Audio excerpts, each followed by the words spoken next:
এক বাটি করে বার করে কাজটা দুজনকে খাওয়াতে এসেছে। নমস্কার সকলকে, সুপ্রভাত। কেমন আছেন সবাই? আপনারা নিশ্চয়ই ভাবছেন যে এপ্রিল মাসে সোয়েটার পরে আমি কি করছি। সত্যি বলতে কি, বিগত দুদিন ধরে বৃষ্টি হয়ে না এখানে টেম্পারেচার এত ড্রপ করেছে। আজকে ভোরের দিকেই যেমন টেম্পারেচার ছিল 3 ডিগ্রি 4 ডিগ্রি, তো ভীষণই ঠান্ডা। আর তাছাড়াও এত মেঘলা করে রয়েছে বাইরেটা, সকালবেলা বুঝতেই পারিনি যে 10টা বেজে গেছে কখন। তো এখন সকালবেলা ঘুম থেকে উঠে ব্রেকফাস্ট বসিয়েছি। দুজনের চা হচ্ছে, সুধার বাবার র চা আর আমার দুধ চা, আর তার সাথে একটু ঘুগনির মটর সেদ্ধ করছি। আজকে সকালে ঘুগনি আর পরোটা বানাবো ব্রেকফাস্টে, তার জন্য এখানে আমি আটাও মেখে রেখেছি কিছুক্ষণ আগে। 10টা বাজছে, সুধা এই মাত্র ঘুম থেকে উঠলো। সুধাকে একটা ওর পছন্দ মতো বিস্কুট দিচ্ছি। আপাতত একটা বিস্কুট খেয়ে নিক। নিয়েছো পছন্দ মতো? নিয়েছো? ঘুগনিটা বানাতে শুরু করলাম।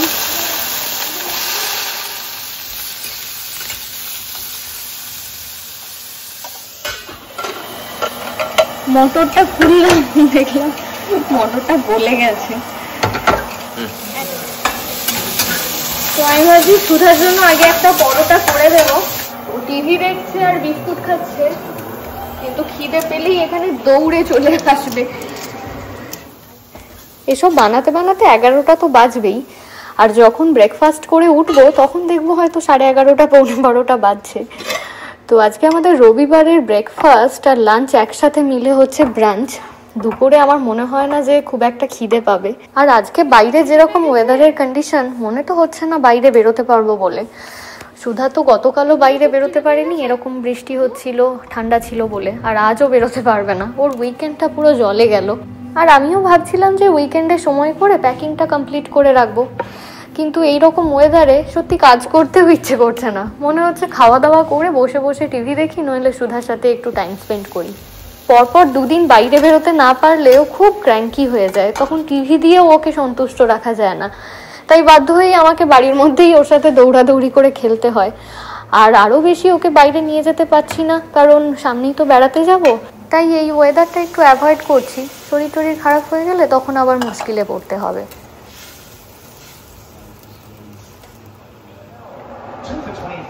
শুধু আরে breakfast is ready, come.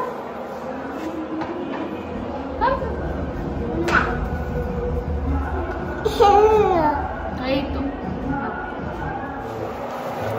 ঘুগনি এখানে হয়ে গেছে, আর একটা মটরও অবশিষ্ট নেই, সব গলে গেছে। ঘুগনিতে ঢেলে নিচ্ছি, আর ঘুগনির সাথে সাথে আমি পরোটাগুলো প্রায় সবই ভেজে নিয়েছি। তো এখন বাজছে পৌনে 11টা। রবিবার হলে এমনিতেই একটু দেরি হয়, আজকে একটু বেশি হয়ে গেছে দেরি। আর দুটো বাকি আছে, ভেজে নিয়ে আমরা ব্রেকফাস্টে বসে যাবো। আর সুধা ওদিকে টিভি দেখতে দেখতে ব্রেকফাস্ট করছে। তো সব কটা এই যে ভাজা হয়ে গেছে। এবার 11টা বেজে গেল প্রায়। তো আমাদের এক বন্ধু দেশ থেকে মিষ্টি আনিয়েছিল, তো কয়েকদিন 2-4 দিন আগে দিয়েও গিয়েছিল, কিন্তু মিষ্টিগুলো খাওয়া আর হয়নি। ভাবছি আজকে সকালবেলায় পরোটার সাথে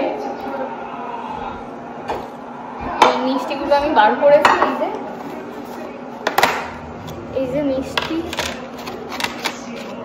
বালুশাহী, এটা কি আমি ঠিক জানি না, দেখতে তো সন্দেশের মতো লাগছে। আর এটা বোধহয় সম্ভবত গাজরের হালুয়া, একদম প্যাকেজিং করা আছে। এই যে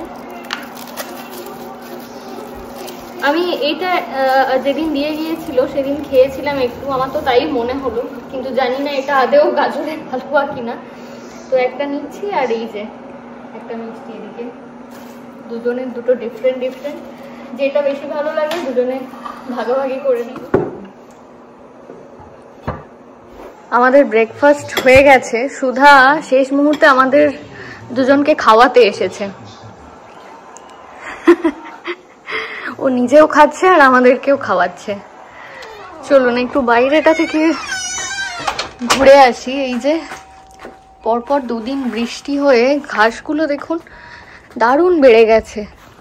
তো আগের দিন যে গাছগুলো বসানো হলো সেগুলো এই বৃষ্টিতে হচ্ছে তো বটে, কিন্তু এত ঠান্ডা না। আমি আগেই যেমন বলছিলাম যে আজকে ঠান্ডা প্রায় কিছুক্ষণ আগেই ছিল ফিলস লাইক -2, আর টেম্পারেচার আজকে লোয়েস্ট ছিল 4 ডিগ্রি।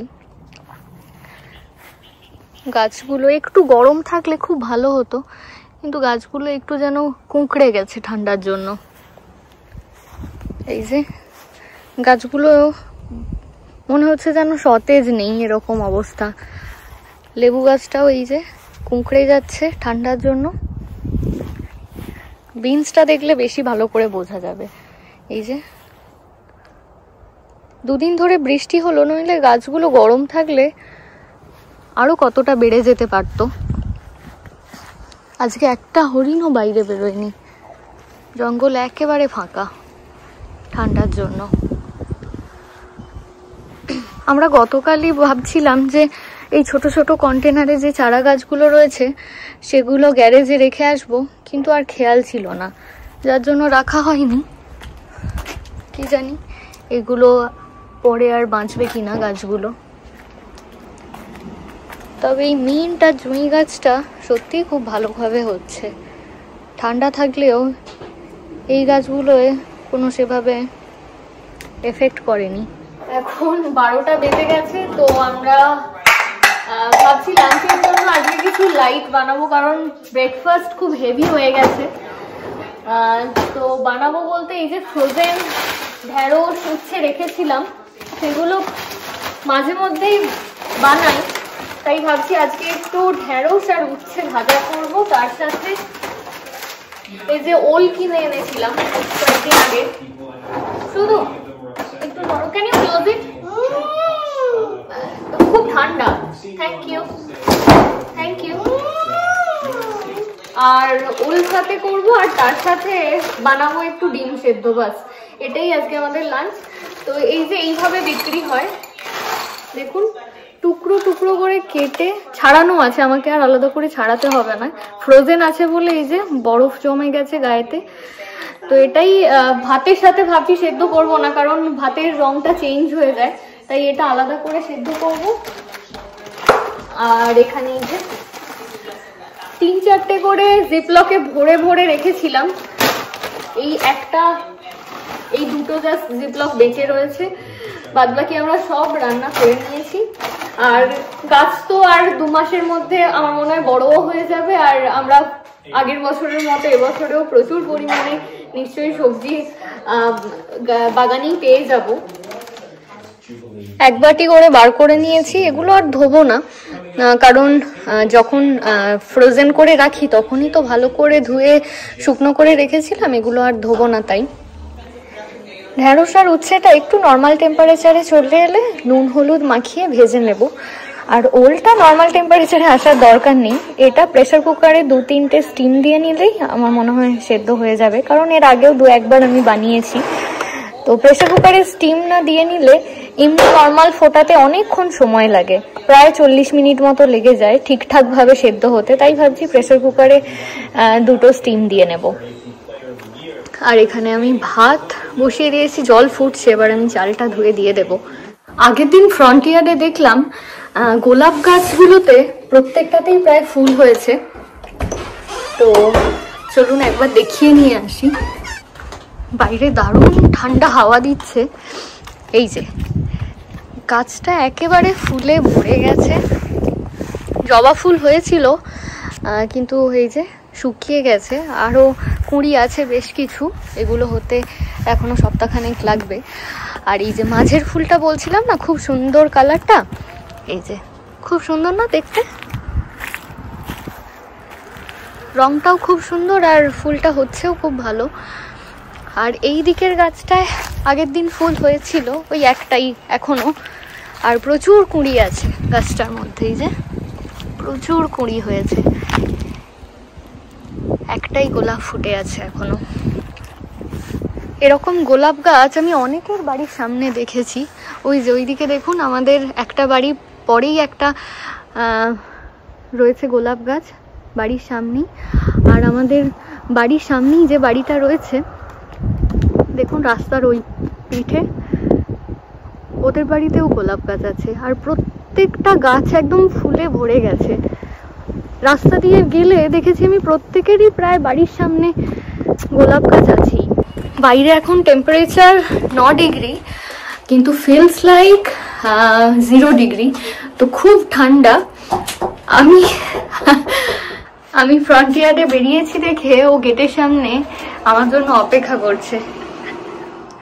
নক নক, গেটটা খোলো শুধু। এই তো, বাইরে খুব ঠান্ডা, যেতেই পারবি না বাইরে, এত ঠান্ডা। তাহলে চলুন আজকের ব্লগটা এখানেই শেষ করছি। দেখা হচ্ছে আবার খুব শিগগির পরের ব্লগে। আপনারা সবাই খুব ভালো থাকুন, সুস্থ থাকুন। নমস্কার।